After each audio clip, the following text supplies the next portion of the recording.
A debate con Juan Carlos Zúñiga.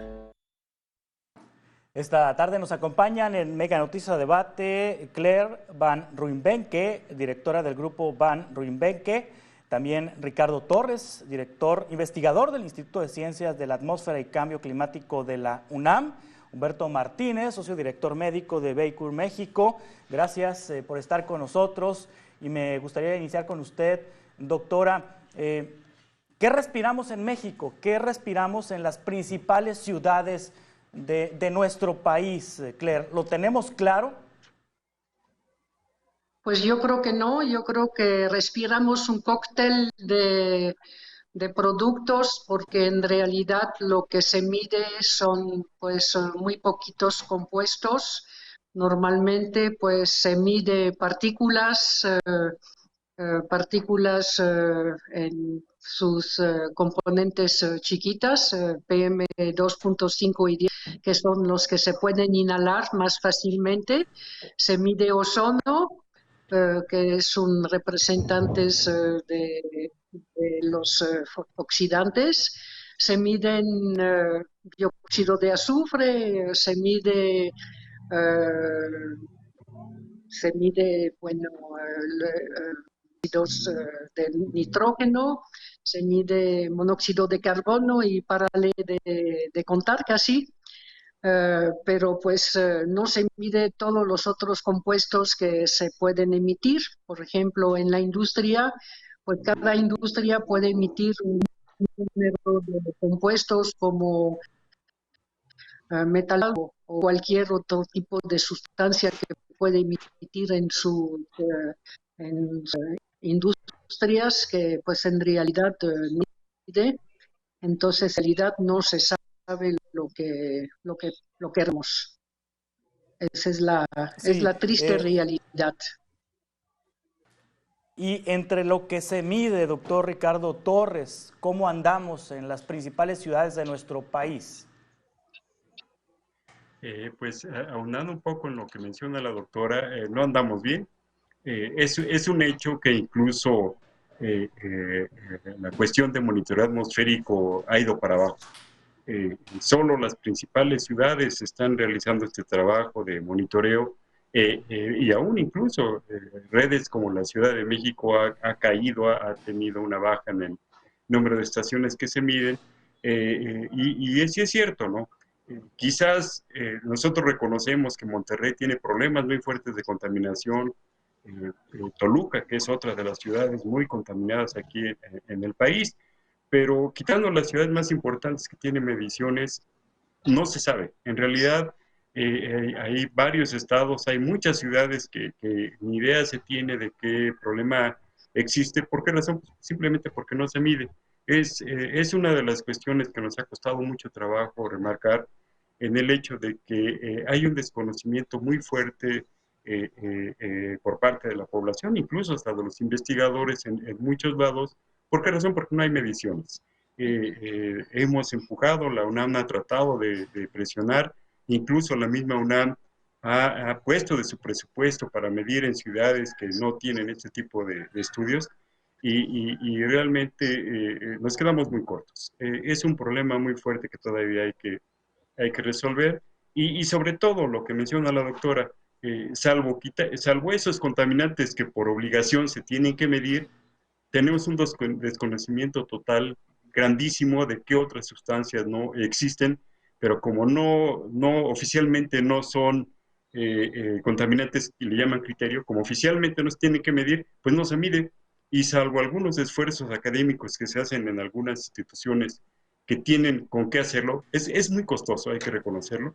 Y créanme que hay poblaciones que de veras han de tener un problema muy serio, pero no tenemos el conocimiento completo de la presencia de estos contaminantes que por ley no se miden. Entonces, hay que estar muy bien centrados en esa situación. Humberto, el tema de la calidad del aire, ¿es un asunto municipal, estatal o federal? ¿Qué dicen las leyes al respecto, Humberto? Bueno, mira, en realidad el problema de la contaminación ambiental es de competencia de los tres niveles. En sentido estricto debería de ser a través de las normativas emitidas por Semarnat, pero sin embargo hay muchas instituciones estatales que tienen competencia y deben de participar. A nivel municipal yo lo considero un poco complicado, dado que el aspecto de, como dice la doctora Claire y el doctor Torres, la medición del particulado, la medición de sustancias presentes en el medio ambiente, inclusive la presencia de humos, y no simplemente humos como pudiera ser el producto de los incendios, como hasta hace un par de semanas se padeció en la zona metropolitana de la Ciudad de México, sino también otro tipo de humos que se emiten en la industria, humos de soldadura, humos de plomo, humos de diversos metales que son emitidos a la atmósfera y difícilmente son detectados exactamente porque nadie los mide. Es posible que a través de los reportes que muchas empresas envían a la Semarnat, en el que manejan cuáles son el tipo de emisiones, cuáles son el tipo de contaminantes, es posible tener una evaluación más o menos interesante, pero muy complicado medirlo, muy complicado. ¿Quién debe de tener la responsabilidad? Bueno, la responsabilidad desde el punto de vista legal normativo es de Semarnat o de la institución que tenga el nombre correspondiente. Ya ven que cada tiempo se le cambian los nombres a las instituciones, ¿no? Entonces, pero es de ellos la responsabilidad y a partir de ello, yo considero que deben ser leyes federales, porque las leyes generales permiten que cada estado, incluso que hasta cada municipio, realmente pueda emitir sus propias directivas y eso causa un desastre fenomenal. Pero si es una ley federal en la cual se establecen los criterios y los procedimientos y se emiten las normas correspondientes, a partir de ese momento es posible que la responsabilidad normativa esté bien clara y perfectamente delimitada. Sí, Claire, yo recuerdo hace algunos años que la Ciudad de México, un día sí y el otro también, estaban en contingencia ambiental y por lo tanto dejaban de circular ciertos vehículos con ciertas placas. Y con el paso de los años como que se ha espaciado más este tipo de eventos. ¿Se hizo algo correcto, se hizo algo bien en la Ciudad de México para espaciar los días de contingencia ambiental? Pues personalmente creo que actualmente pues no se han espaciado, se han recrudecido los días con contingencias. Entonces, pues yo personalmente pues he seguido desde 1981 lo de la contaminación en el Valle de México. De hecho, fui subdirector de calidad del aire al inicio de programas del Ciudad de México y considero que pues el hoy no circula no es una medida adecuada porque tiene sus efectos perversos y no va a dar soluciones. Debería de ser una solución de emergencia realmente puntual que no debería de darse más una o dos veces quizá al año, pero cada 3 días. Deberían de tener otro tipo de solución, porque en realidad no es disminuir el número de vehículos que circulan una solución, pero el número de kilómetros recorrido. Cuando se circula, la gente tiene que seguir circulando y pues utiliza el segundo vehículo o un vehículo de vecino para ir, tiene que ir, entonces sigue haciendo el mismo número de kilómetros. Bueno, hay muchas otras medidas que se tendrían que haber, a mi opinión, implementado y que no.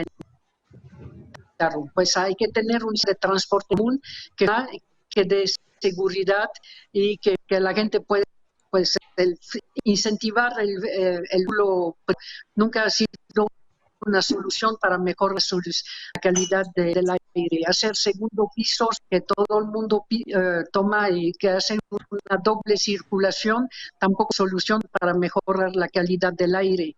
Entonces todo depende, hay que ver dónde se invierte el dinero. ¿Es mejor hacer un segundo piso o hacer un sistema de transporte en común que sea adecuado, que sea seguro, que sea una cobertura adecuada, en el cual se hacen unos estudios de origen-destino para que sirva a la gente, entonces, y que dé seguridad y con una frecuencia adecuada? Si se tiene que hacer los estudios antes de tomar de hacer trabajos. No, hay que solucionar puntos a donde hay problemas viales. Hay muchas medidas que se tienen que tomar. Hay que tomar medidas también para dar, por ejemplo, se hicieron ejes viales. Los ejes viales son una buena solución siempre y cuando la velocidad del vehículo es una velocidad que es adecuada, del orden de 50 a 60 kilómetros por hora. Pero si se permite estacionar, si se permite que los carguen sobre los ejes viales, si se permite que el camión de refresco se pare y descargue, etcétera, pues el eje vial ya no tiene su sentido de existir, si ya no funciona. Y un carro que se para atrás contamina 20, 30, 40 o 50 veces más que si tiene una onda verde. Es decir, tenemos que ver que el carro puede aumentar 100 veces su contaminación con relación a una contaminación normal. Es decir, si yo tengo una aceleración, puedo aumentar 50 veces la contaminación que si no tengo una aceleración. Si tengo un tope, aumento 100 veces la contaminación que si por ejemplo, pongo un radar.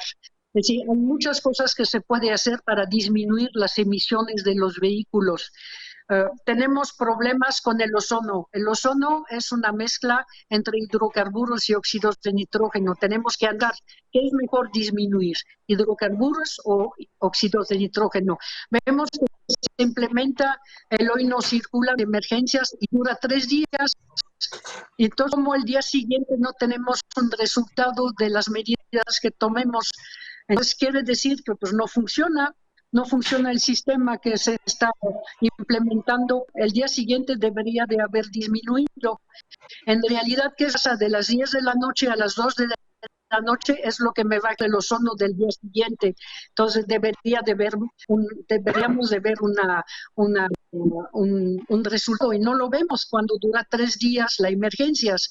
Entonces, porque la parte meteorológica ese no la podemos cambiar, pero la parte de emisión podemos cambiar. Tenemos que modificar las emisiones y tenemos que modificar la manera que el receptor existe o se relaciona con las emisiones. Es decir, por ejemplo, hacer pistas para bicicletas a lo largo de los ejes viales es una tontería, porque es a donde la gente ventila los pulmones, a donde hay más contaminación. Hay muchas cosas que hay que tomar en cuenta y que no se hace. A mi opinión, esos últimos 5 o 10 años ha ido empeorando las cosas y no estamos viendo resultados. Tenemos que trabajar de manera transversal con el urbanismo, con la parte de circulación, con un montón de gente, no solamente la parte ambiental. Hay un desorden en la ciudad que pues estamos viendo los resultados en la parte de contaminación, y la única cosa que se hace, emergencia ambiental. En 3 días, emergencia ambiental. En 3 días, emergencia ambiental. Parece que es la única solución que se tiene. Sí, Ricardo Torres, quería comentar algo sobre esto, sobre esta situación en la Ciudad de México, Ricardo. Claro que sí. De hecho, no estarán enterados, pero hoy ya se declaró contingencia ambiental. En menos de 8 días llevamos ya 2. ¿Sí? Entonces, como menciona la doctora Claire, la última contingencia ocurrió en un día festivo. Es decir, el 1 de mayo se declaró, pues es 1 de mayo, muchos carros no circulan, hubo reducción de emisiones y de todas maneras tenemos niveles de ozono muy altos. En la parte que nos compete a la investigación, nos hemos enfocado, por lo menos en mi campo, a la solución científica de la química atmosférica que lleva a la formación de ozono, y como ella menciona muy bien, El ozono se forma a partir de las reacciones químicas de los precursores, que son los hidrocarburos o compuestos orgánicos volátiles y los óxidos de nitrógeno, y resulta que es tan complicada la química atmosférica que no basta con hacer una emergencia como este tipo, de tener la circulación por varios días, un día, 2 días, porque así no, la química no reacciona en forma lineal. Es decir, hay que tener una percepción más científica, de un mejor conocimiento científico de qué es lo que tenemos que reducir para poder tener un efecto directo en la reducción de ozono. Esto lo vimos en la pandemia, es un reporte que pudimos publicar. En la pandemia, la circulación en la Ciudad de México, en cualquier ciudad de México, prácticamente era nula, y sin embargo los niveles de ozono no bajaron. Esto nos dio un experimento natural no deseado, no que hubiéramos querido que pasara esto, en donde se demostró que precisamente tenemos que, por lo menos en la Ciudad de México, hay que enfocarnos a reducir las emisiones de los hidrocarburos, porque hay un potencial de reactividad muy grande, lo estamos viendo ahora.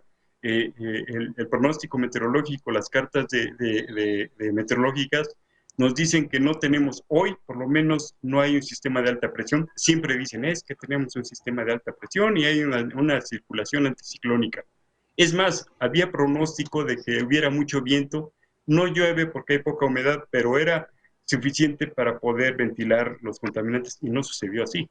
¿Por qué razón? Porque tenemos unas emisiones de compuestos orgánicos muy reactivos.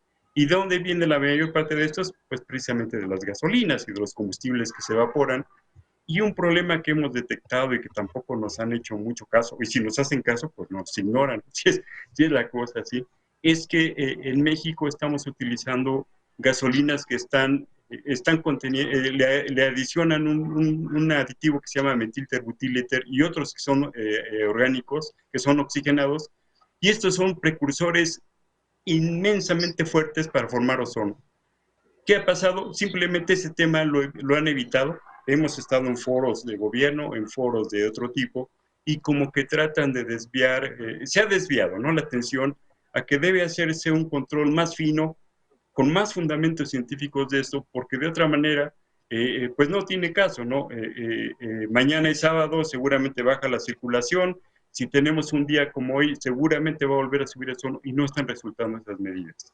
Entonces, yo sí también estoy de acuerdo con la doctora que sí hay que involucrar urbanismo, hay que involucrar otro tipo de medidas, pero si la parte medular, la parte de la química atmosférica que genera el ozono, no lo hacemos en forma fina, no va a tener un buen resultado. De eso estoy completamente seguro. Sí.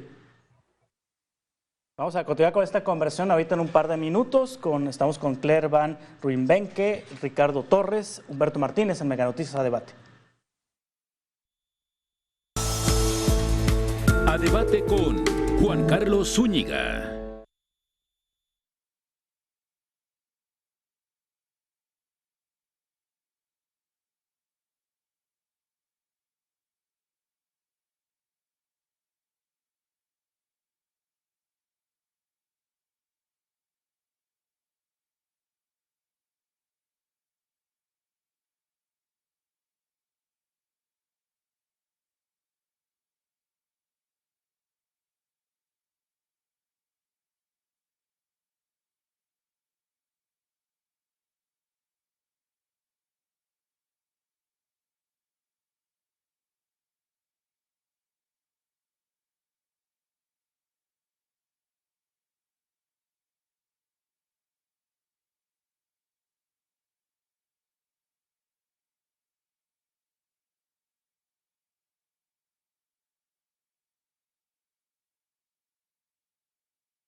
debate con Juan Carlos Zúñiga.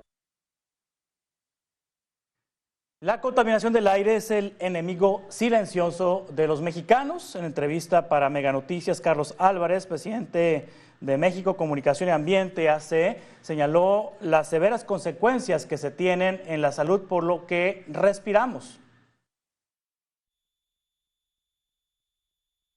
Esta es la asesina silenciosa, como bien dices, ¿verdad?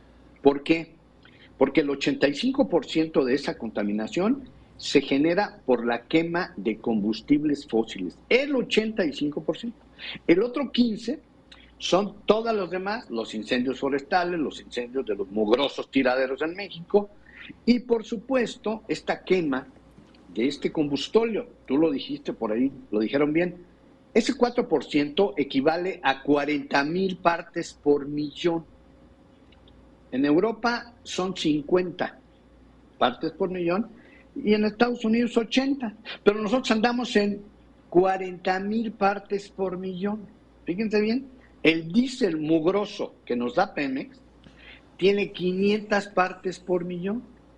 Entonces, ese es el principal veneno que respiramos en nuestro país. Esta tarde nos acompañan Claire Van Ruijbeke, Ricardo Torres, Humberto Martínez y Humberto, socio director médico de Becur México. ¿Qué consecuencias en la salud de las personas hay tras contaminación del aire, tras respirar aire contaminado? ¿Qué consecuencias hay y si las autoridades sanitarias tienen detectados estos problemas como consecuencia de la contaminación del aire? Mira, Juan Carlos, el problema de salud a consecuencia de la inhalación de diversas sustancias presentes en el aire es significativo. En principio, ya lo decía la doctora Claire, el particulado 2.5. Ese particulado tiene la característica de que puede llegar directamente al fondo de los pulmones. Y dependiendo de exactamente lo que está provocando ese tipo de contaminación, de ese tipo de particulado, puede llegar a provocar desde una irritación sencilla que puede ser manejada por nuestro sistema respiratorio y ser expulsada a través de los mecanismos que tienen nuestros pulmones, hasta, dependiendo, insisto, dependiendo, puede crear hasta problemas cicatriciales importantes. Algo que es significativo y que casi nunca se comenta es la consecuencia de el enlentecimiento del tráfico. El enlentecimiento del tráfico provoca que uno esté frenando continuamente. Los frenos, todavía en su gran mayoría, tienen asbesto. Entonces, es tal la presión y es tal la temperatura que se presenta durante estos eventos de tráfico que es posible emitir particulado, fibras de asbesto. Y el asbesto inhalado provoca cáncer pulmonar. Entonces, eso es lo que hablamos realmente sobre qué pueden ser los efectos hacia la salud inmediatamente, ¿no? O a largo plazo, si es por cáncer. Y tiene que ver con la inhalación.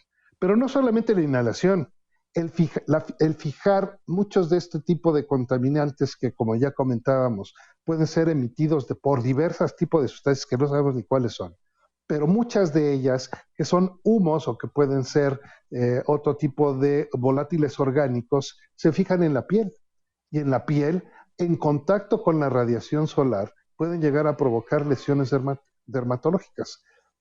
Es curioso, hasta hace muy pocos años no se encontraba cáncer de piel, sobre todo en la superficie cercana a los párpados o en los oídos, cuando las personas éramos un poquito oscuras, teníamos melanocitos. Era característico de las personas muy, muy blancas, rubias, que precisamente tienen poca cantidad de melanocitos y entonces el cáncer se presentaba fácilmente por la exposición a emisiones ultravioletas del sol. Pero hoy encontramos que gente de alta cantidad de melanocitos, muy morena, está presentando cáncer del tipo que se denomina vasocelular, que es el que está por debajo de las mejillas y que está provocando ese tipo de cáncer. Entonces, hay muchos efectos a la salud aparte de la contaminación por materia fecal. En la materia fecal abunda, decía un profesor mío en la Facultad de Medicina, si la Ciudad de México, mejor dicho, si el excremento fuese luz, en la Ciudad de México no necesitaríamos alumbrado. Y eso es cierto, hay una gran cantidad de materia fecal circulando en el medio ambiente y nosotros la estamos inhalando. Hay una bacteria en particular que se llama Shigella, la cual es emitida por el excremento de los cánidos, de los perros, en pocas palabras, que cuando no se recogen sus heces, se secan y el particulado producto de ese tipo de excremento vuela por el aire y entonces estamos respirando Shigella. Y muchas veces cuando vamos a echarnos unos sabrosos taquitos a la esquina o incluso en restaurantes cerrados, donde sea que están ventilados al medio ambiente, nosotros tomamos nuestra salsita y la salsita va llena de Shigella porque en realidad estamos comiendo ese tipo de productos. Entonces, la variedad de productos y de enfermedades que se desarrollan a partir de este particulado, de las sustancias presentes y de las bacterias presentes en el medio ambiente es múltiple. Y hoy lo estamos viviendo en la zona metropolitana de Guadalajara, de Monterrey, de la Ciudad de México. Las enfermedades respiratorias están a la orden del día, cosa que, parafraseando un poco lo que decía el doctor Torres, durante la pandemia todos usábamos cubreboca y la verdad, la cantidad de infecciones respiratorias agudas de tipo gripa, catarro, tos, de esas características, disminuyó significativamente. Pero en este principio de año, la respuesta a este tipo de enfermedades ha sido terrible. Bueno, en mi caso yo he tenido dos gripes tan fuertes como no me sucedían hace 10 años, más o menos. Entonces, sí tiene que ver con la calidad del aire, sí tiene que ver con nuestros hábitos y por supuesto que es un problema complejo. ¿Qué contamina más, Claire? ¿Qué contamina? ¿La industria, los automóviles, la materia fecal por la enorme cantidad de perros, de gatos que se encuentran en las calles? ¿Qué es lo que contamina más, Claire? Yo no creo que se puede decir que una cosa contamina más que otro. Yo vi bien que cuando empezamos a trabajar sobre la contaminación tenía unas señoras así muy pipiris nice que venían a preguntarme dónde vivir en función de la Ciudad de México. Les decía, bueno, todo depende de lo que usted respirar. Si quiere usted respirar usted partículas con un montón de cosas, porque las partículas, se dice partículas, pero como dice el doctor, pues hay partículas con pesados, con fosfatos y con un montón de otras cosas que generan también alergia y otras cosas, cáncer y hay pesticidas y un montón de cosas. Pues vaya usted en el norte, es allá por Jalostoc o Naucalpan, hay muchas industrias. Si usted quiere respirar monóxido de carbono, pues vaya por Merced. Si quiere respirar ustedes ozono, vaya por Pedregal, etcétera. Entonces, pues se iban muy enojadas y pues no estaban nada contentas de mi respuesta, ¿no? Entonces yo creo que todo depende primero de la respuesta de cada persona. Las personas no tienen la misma respuesta a cada contaminante según la gente. Bueno, mira, en realidad la mayor parte de la contaminación en la Ciudad de México, primero, pues el peso de cada contaminante es diferente, es decir, el monóxido de carbono es más alto que el ozono. Entonces, si yo comparo el peso con otro, pues voy a tener más contaminación en peso dado por los vehículos automotores. Pero en realidad son más peligrosos que ciertos contaminantes emitidos por la industria, por ejemplo, podría ser un dióxido que son sumamente peligrosos y que se miden en nanogramo, es decir, en cantidades muy, muy bajos, o por ejemplo, por la quema en un basurero He demostrado en unos análisis que hice en el Valle de Tula que, por ejemplo, invadido por dióxidos y furanos y que provienen principalmente del basurero, son nanogramos, es decir, ni siquiera son gramos, es decir, son valores bajísimos, pero con toxicidades muy agudos. Entonces, es difícil decir que una cosa es más tóxica que el otro y creo que el doctor no me va a desmentir. Depende de cada persona, su sensibilidad, depende de la toxicidad de cada producto. No sé decir que puede, por ejemplo, en kilos, decir que hay más kilos emitidos por los vehículos y que industria. Es decir, lo que se puede decir. Pero, por ejemplo, hay bacterias que pueden ser más peligrosas que un metal pesado. Bueno, tenemos contingencias por ozono a cada rato. Podemos decir que pues viene más de los vehículos quizá que de la industria, pero un metal pesado que yo respiro o que yo estoy más o ciertos compuestos orgánicos volátiles o por ejemplo los hidrocarburos aromáticos políticos son cancerígenos. Si son emitidos por una parte de la industria, pues son cancerígenos. Si yo los inhalo durante seguido, o el benceno, por ejemplo, puede ser más peligroso. Realmente todo depende de dónde vivo y qué es lo que quiero. Y no se mide de manera... Los compuestos orgánicos, por ejemplo, los compuestos orgánicos volátiles no se miden un montón en todos los lugares y emitidos por la industria. Son peligrosos porque muchos de esos compuestos son cancerígenos y tenemos un aumento de cáncer en muchos lugares, un aumento de leucemia también en muchos lugares. Entonces, ¿qué es más peligroso? Yo no me atrevería a decir que una cosa es más peligrosa que otra. Yo creo que cada cosa tiene su lugar. Sí, vamos a continuar con esta conversación ahorita en un par de minutos.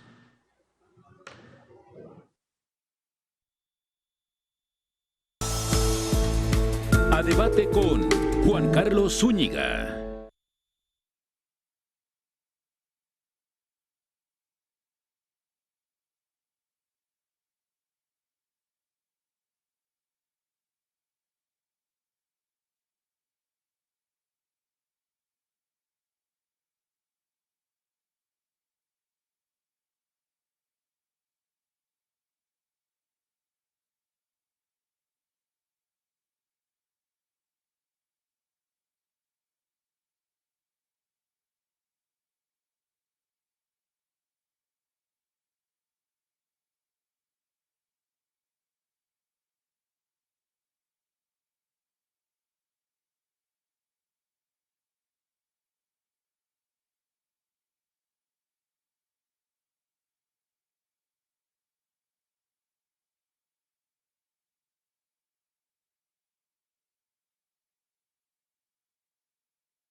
A debate con Juan Carlos Zúñiga.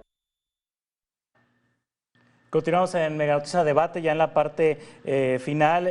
Ricardo Torres, este tema de la contaminación del aire está en las agendas de las candidatas y el candidato a la presidencia. Y a manera de conclusión, ¿qué deberá hacer el próximo gobierno sobre este tema? En un minuto, por favor, Ricardo. Bien, yo creo que no lo han abordado. Están enfocándose en general, porque ni siquiera en particular, hacia lo que es cambio climático, al control de emisiones de gases de efecto invernadero, que es importante, hay que reconocerlo. Sin embargo, en específico, hacia lo que es calidad del aire y mejorar esta condición, yo no he visto propuestas, ninguno de todos los candidatos, propuesta muy específica hacia mejorar este aspecto. La parte del agua incluso es muy importante. Si a mí me preguntaran, créanme que a lo mejor yo me jalaría hacia la parte de agua. Es un problemón que quizás no lo tocamos aquí, pero puede ser que ese sea más importante. Y en lo que se refiere a la participación ciudadana, yo conozco muchos ciudadanos que sí quieren hacer algo, pero no se sabe. No tienen claro hacia dónde, cómo colaborar, cómo participar, y la necesidad de la movilidad nos está ganando en todos los aspectos. Sí, Humberto Martínez, ¿qué tendrá que hacer el próximo gobierno en este tema de la contaminación del aire? Complicado, como claramente dice el doctor Torres y la doctora Claire. Fíjate que a nivel de políticas públicas es complicado porque implica pisar muchos callos. Eso es una realidad. Y por otro lado, no hay un verdadero compromiso por parte de los candidatos, las candidatas, para poder abordar este tema. Y es un tema que ha estado abandonado, yo creo que en los últimos 20 años, y Claire no me dejará mentir. Ha habido muy poco avance en México en ese sentido en los últimos años. Ahora, desde el punto de vista personal, perfecto lo que dijo la doctora Claire. ¿Qué quieres respirar? Vete a esas zonas. Si estamos nosotros de todos modos preocupados por un problema de salud de tipo infeccioso, de tipo inhalación de particulado, bueno, regresemos a la utilización del cubrebocas, un PM95, un N95, nos va a ayudar muchísimo para evitar muchas alteraciones respiratorias. Eso es lo que podemos hacer a nivel personal, y a nivel de políticas públicas, pues habría que sentarse a pensar claramente qué se puede hacer. Gracias, Juan Carlos. Sí, gracias, Humberto. Claire Van Ruijbeke, ¿qué puede hacer el siguiente gobierno en este tema? En un minuto, por favor. Pues yo creo que primero hay que tener política, bueno, y cambiar, a mi opinión, completamente pues la manera de trabajar. Tenemos que trabajar de manera horizontal, no debe tener solamente una Secretaría de Medio Ambiente, tiene que trabajar con desarrollo urbano. Son tres cosas: tenemos emisiones, tenemos que trabajar sobre las emisiones vehicular, hay muchas maneras de trabajar para disminuirlo. No podemos mirar la parte meteorología, tenemos que mejorar el pronóstico, pero podemos también mejorar el receptor. Es decir, que el receptor no es donde hay mayor contaminación. Cosas, por ejemplo, ridículos, meter juegos de niños en la parte de camión central de viaducto, pues son cosas completamente ridículas que no se deben de hacer. Y dar un presupuesto mayor al transporte en público, trabajar mucho la parte del estacionamiento, a donde no se puede estacionar, se disminuye mucho el transporte público, es decir, tenemos que tener voluntad política y tenemos incentivos fiscales para poder implementar la política que queremos implementar. Eso es muy fiscalmente, no va a ser lo que uno quiere que hagan. Sí, les agradezco mucho que hayan estado con nosotros, doctora Claire Van Ruijbeke, doctor Ricardo Torres, doctor Humberto Martínez, gracias por estar con nosotros esta tarde. En futuras conversaciones vamos a coincidir seguramente. Que pasen buen fin de semana. Gracias. Igualmente, buena tarde. Muchas gracias. Con contingencia ambiental. Concluimos este espacio de Mega Noticias. Le invito a que se quede en esta señal y nos reencontraremos el próximo lunes a las 5:10. Gracias, buenas tardes.